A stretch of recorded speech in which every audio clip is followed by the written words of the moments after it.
नमस्कार, आपण पाहत आहात पुणे लाईव्ह न्यूज। पाहुया दिवसभरातील ठळक घडामोडी। आळंदी येथे भरधाव वेगात जाणाऱ्या दुचाकीने रस्त्यावरील एका व्यक्तीला धडक दिली। यामध्ये त्या व्यक्तीचा मृत्यू झाला। हा अपघात 22 जून रोजी रात्री घडला। मृत्यू झालेल्या व्यक्तीची ओळख पटली नाही। त्याचे वय सुमारे 40 वर्षे इतके आहे। किरण भगवान लांडे, वय वर्ष 40, राहणार आळंदी, याच्या विरोधात गुन्हा दाखल करण्यात आला आहे। या प्रकरणी पोलीस कॉन्स्टेबल शरद गर्जे यांनी आळंदी पोलीस ठाण्यात फिर्याद दिली आहे। आरोपी लांडे हा त्याच्या दुचाकीवरून भरधाव वेगात जात होता। आळंदी मरकळ रोडवर अक्षदा हॉटेल समोर त्याने एका व्यक्तीला धडक दिली। या अपघातात अनोळखी व्यक्ती आणि किरण लांडे हे दोघेही गंभीर जखमी झाले। यामध्ये अनोळखी व्यक्तीचा मृत्यू झाला आहे। खेड तालुक्यातील पाडळी येथे बुधवारी दिनांक 25 जून रोजी रात्री भरवस्तीत बिबट्याने हजेरी लावल्यानं स्थानिक नागरिकांमध्ये खळबळ उडाली आहे। गावातील गॅस गोडाऊनच्या छतावर रात्री 10 ते 11 वाजण्याच्या सुमारास हा बिबट्या दिसून आला। त्यामुळे परिसरात भीतीचे वातावरण पसरले असून बिबट्याला पकडण्यासाठी वन विभागाने तातडीने पिंजरा लावावा अशी मागणी होत आहे। घटनेनंतर स्थानिक नागरिकांनी आणि पोलिसांनी वन विभागाच्या अधिकाऱ्यांशी संपर्क साधण्याचा प्रयत्न केला, मात्र संपर्क होऊ शकला नाही। यामुळे नागरिकांमध्ये नाराजी पसरली आहे। बिबट्याचा परिसरातील वावर लक्षात घेता त्याला तातडीने पकडण्यासाठी पिंजरा लावावा अशी मागणी होत आहे। पाडळी परिसरात यापूर्वीही बिबट्याच्या वावराच्या बातम्या समोर आल्या होत्या, मात्र थेट भरवस्तीत बिबट्याचे दर्शन झाल्यानं नागरिकांमध्ये भीतीचे वातावरण आहे।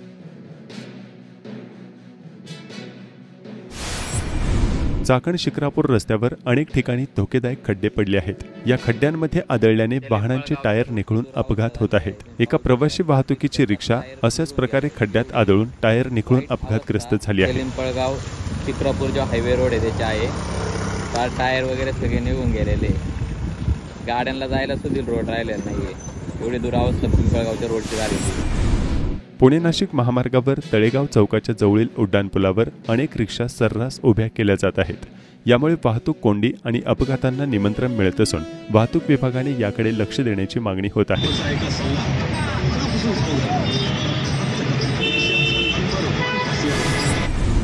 मागील काही दिवस दडी मारून बसलेल्या पावसाने गुरुवारी 26 जून रोजी खेड तालुक्यात अनेक ठिकाणी दुपारपासून दमदार हजेरी लावली।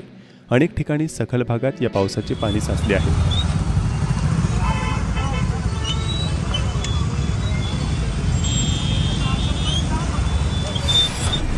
चाकण आंबेठाण रस्त्यावर मोठ्या प्रमाणावर दिवसभर वाहतूक कोंडी होत आहे। येथील चौकापासून आंबेठाण रस्त्यावर दूरपर्यंत वाहनांच्या रांगा लागत आहेत। खेड तालुक्यातील कडूस येथील आरगडे शिवार रस्त्यावर खूप मोठ्या प्रमाणावर खड्डे पडले आहेत। अनेकदा पावसाचे पाणी येथील रस्त्यावरून वाहत असते। यातून मार्ग काढताना स्थानिक शेतकरी, नागरिक आणि विद्यार्थ्यांना जीव धोक्यात घालून ये-जा करावी लागत आहे। कडूस ग्रामपंचायत आणि प्रशासन असे कुणाचेही याकडे लक्ष नसल्याचा स्थानिक नागरिकांचा आरोप आहे।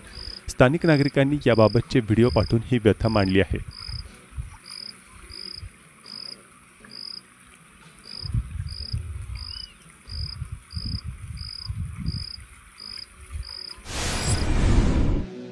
खेड तालुक्याच्या पश्चिम भागात मोठ्या प्रमाणावर भाताचे उत्पादन घेतले जाते। यंदा मात्र भात उत्पादक शेतकरी अडचणीत आले आहे। सतत पडणाऱ्या पावसामुळे शेतात पाणी भरून राहिले आहे। त्यामुळे भात रोपेच उगवली नसल्याचे स्थानिक शेतकऱ्यांनी याबाबतचे फोटो पाठवून कळवले आहे। पावसामुळे अपघातांच्या घटनांमध्ये वाढ झाली आहे। राजगुरुनगर परिसरातील होलेवाडी बायपास रस्त्यावर अपघात झाल्याची घटना गुरुवारी 26 जून रोजी घडली आहे। या अपघातात कुणीही गंभीर जखमी झालं नसल्याचं प्रत्यक्षदर्शी नागरिकांनी सांगितलंय।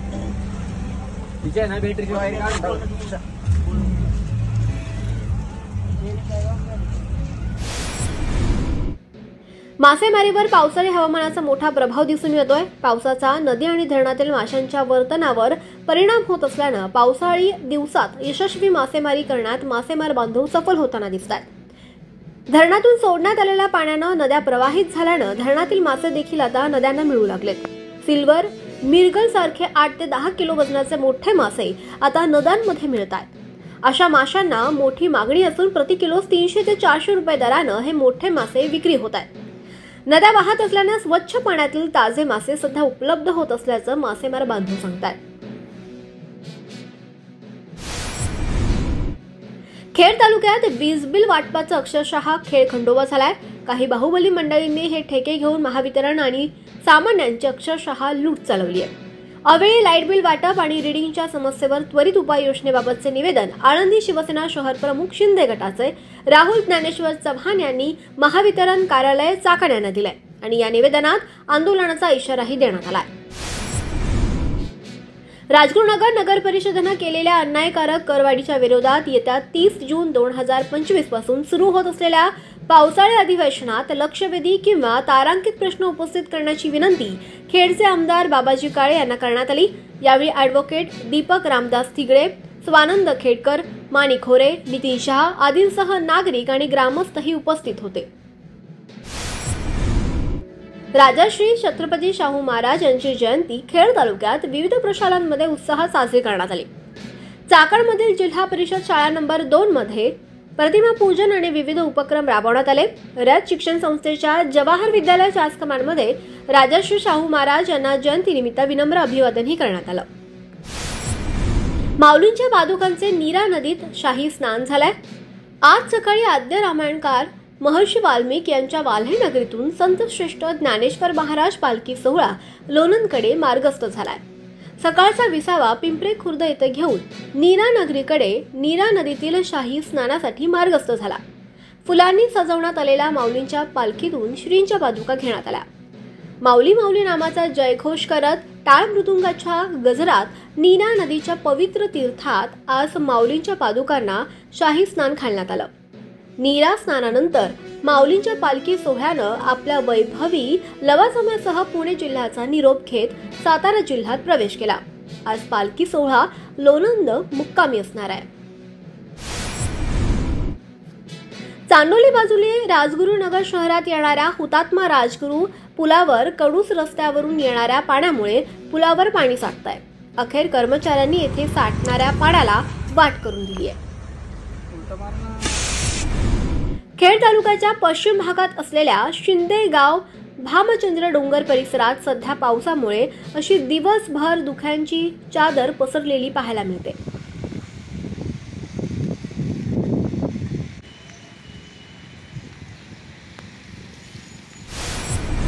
तळेगाव ते शिक्रापूर महामार्गाचे सर्वेक्षण 2 खासगी कंपन्यांनी सुरू केलंय. पुढील 7 दिवस हे सर्वेक्षण सुरू राहणार असून वाहन चालकांकडून विविध माहिती गोळा केली जाणार आहे. या सर्वेक्षणाचा अहवाल भारतीय राष्ट्रीय महामार्ग प्राधिकरणाला म्हणजेच NHAI यांना दिला जाणार आहे.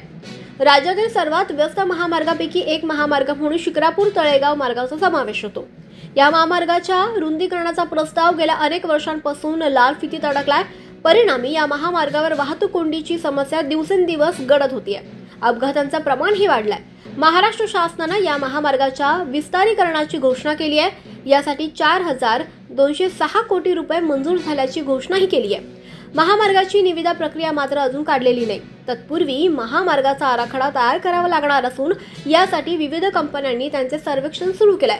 हा आराखडा NHAI ला सादर केला जाणार आहे. त्यानंतर निविदा प्रक्रिया राबवली जाणार आहे. मात्र महामार्गाच्या विस्तारीकरणासाठी गेले अनेक वर्ष केवळ घोषणाच होत आहे. तसेच गेल्या काही वर्षात अनेक सर्वेक्षण झाले. मात्र महामार्गाच्या कामाला प्रत्यक्षात अजूनही सुरुवात होत नसल्याचं स्थानिकांनी सांगितलंय. तळेगाव ते शिक्रापूर महामार्गाचे सर्वेक्षण करताना महामार्गावरून दिवसभरात होणारी वाहतूक, गर्दीच्या वेळेस किती वाहने जातात, महामार्गावरून जाणाऱ्या वाहनांचे प्रकार, उदाहरणार्थ कार, ट्रक, बस ही वाहने कुठून कुठे जातात, किती किलो वजनांपर्यंतची वाहने या महामार्गावरून जातात याबाबतचे सर्वेक्षण केले जाणार आहे. हे सर्वेक्षण करण्यासाठी खासगी कंपनीने म्हाळुंगे पोलीस स्टेशन आणि चाकण चौकात कॅमेरे सुद्धा बसवलेत. या कॅमेऱ्यांद्वारे वाहनांची मोजणी केली जाणार आहे. तसेच कंपनीचे प्रतिनिधी या महामार्गावर पुढील 7 दिवस विविध ठिकाणी थांबून वाहनांना थांबवून चालकांकडून वाहन कुठून आलं, कुठे चाललंय, आठवड्यातून, महिन्यातून किती वेळा या महामार्गावरून प्रवास करता, महामार्गावरून प्रवास करण्यासाठी किती वेळ लागतो यासह विविध माहिती गोळा केली जाणार आहे. तसंच महामार्गावर वाहनांचे वजन मोजण्यासाठी यंत्र सुद्धा बसवले जाणार आहे. महामार्गावरून जास्तीत जास्त आणि कमीत कमी किती वजनाची वाहने जातात याची नोंद आता केली जाणार आहे. महामार्गावरील वाहनांचे सर्वेक्षण करून नवीन महामार्ग किती रुंदीचा असावा, महामार्ग कसा असावा, रस्ता बनवल्यानंतर तो जास्तीत जास्त काळ कसा टिकेल याचा पूर्ण अहवाल NHAI ला दिला जाणार आहे.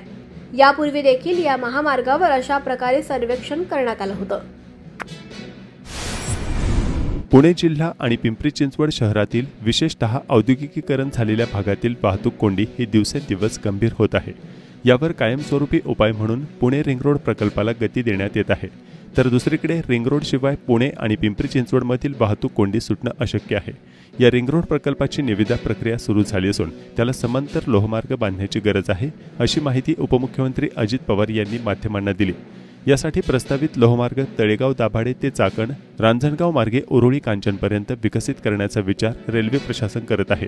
हा मार्ग पुणे रेल्वे स्थानकावरील ताण कमी करेल, तसेच प्रवासी आणि माल वाहतुकीला गती देईल, असा विश्वास उपमुख्यमंत्री अजित पवार यांनी व्यक्त केला आहे.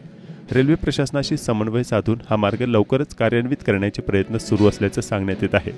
रिंग रोडसाठी भूसंपादन अखेरच्या टप्प्यात आले आहे. पुणे रिंग रोड प्रकल्प 136.8 किलोमीटर लांबीचा आहे. हा रिंग रोड खेड, मुळशी, मावळ आणि हवेली तालुक्यामधील 44 गावांना जोडणार आहे. यामुळे बाह्य वाहनांना शहरात प्रवेश न करताच बाहेरून प्रवास करता येईल. या रिंग रोडसाठीचं भूसंपादन 96% पूर्ण झालं असून लवकरच भूमिपूजन होण्याची शक्यता आहे. रिंग रोड आणि लोहमार्गामुळे नागरिकांना मोठा फायदा होणार आहे. रिंग रोड आणि लोहमार्गामुळे पुण्याची वाहतूक व्यवस्था सुधारेल, प्रदूषण कमी होईल आणि प्रवासाचा वेळ वाचेल. या दोन्ही प्रकल्पामुळे या भागातील प्रवास सुकर होणार असून प्रवाशांना याचा मोठा फायदा होणार आहे. मेट्रोसाठीही केंद्रीय मंत्रिमंडळाने मंजुरी दिली आहे. काही विस्तारित मार्ग सुरू होणार आहेत. नव्या मार्गामुळे मेट्रोचं जाळं आता 80 किलोमीटरपर्यंत वाढणार असल्याचं प्रशासनाकडून सांगण्यात येत आहे. नवीन मेट्रो मार्ग निगडीतील भक्तिशक्ती समूह शिल्प चौकापासून रावेत, वाकड बायपास, पिंपळे सौदागर, पिंपळे गुरव, नाशिक फाटा या मार्गे तो चाकणपर्यंत असणार आहे. महापालिकेतील निगडी ते चाकण असा नवीन मेट्रो मार्गाचा DPRचा आराखडा तयार करण्यास महाराष्ट्र मेट्रो रेल कॉर्पोरेशन लिमिटेडला म्हणजेच महामेट्रोला सांगण्यात आलं आहे. चाकणजवळील शेलपिंपळगाव मोहितेवाडी येथे एक विजेचा खांब पूर्ववत आहे. त्याच ठिकाणी उभा करून वीज पुरवठा सुरू करण्याची मागणी स्थानिक तरुणांनी केली आहे. यावरून एका तरुणावर वीज वितरणच्या अधिकाऱ्यांच्या तक्रारीवरून गुन्हा दाखल करण्यात आला आहे. अधिकाऱ्यांनी दादांत खोट्या तक्रारी करून गुन्हे दाखल केल्याचे संबंधित तरुणाचे म्हणणे असून वीज वितरणच्या अधिकाऱ्यांनी मात्र संबंधित तरुणाने दांडगाई आणि धक्काबुक्की केल्याने गुन्हा दाखल केला असल्याचं सांगत आरोप फेटाळले आहेत. याबाबत मोहितेवाडी येथील संबंधित तरुणाने पुणे लाईव्ह सोबत बोलताना काय सांगितलंय जाणून घेऊया. नमस्ते, मी विलास मोहिते, राहणार मोहितेवाडी. तर माझ्या इथे 2024मध्ये MSCBचा पोल माझ्या घराच्या बाजूला, रस्त्याच्या बाजूला उभा होता. तो काही लोकांच्या सांगण्यावरनं की त्यांनी MSCBने अनलिगल पद्धतीने तो काढून टाकला. तर तो पोल तिथं गरजेचा होता. यासाठी मी त्या पोलसाठी परत त्यांनी लावा यासाठी पाठपुरावा करत होतो. तो पाठपुरावा करता करता ते मला उलटसुलट उत्तर देत होते, उडवाउडीची उत्तर देत होते. या संदर्भात मी त्यांना माहिती अधिकाराचा अर्ज दिला. माहिती अधिकाराचा अर्ज दिल्यावरती त्यांनी काही लोक मध्ये टाकून मला सांगितलं की 8-10 दिवसामध्ये पोल लावून देतो, तू माहिती अधिकाराचा काय अर्ज वगैरे देऊ नको. तर त्या माहिती अधिकाराचा वापर करत मी त्यांच्याकडे माहिती मागितली, त्यांनी ती दिली नाही. आणि उलट माझ्यावरती आत्ता एक 5-6 दिवसापूर्वी खोटा गुन्हा दाखल केलेला आहे. तर याच्यामध्ये त्यांना कोणीतरी राजकीय तंत्राचा वापर करून माझ्यावरती हा खोटा गुन्हा दाखल केला आहे. नमस्कार, आपण पाहत आहात पुणे लाईव्ह न्यूज.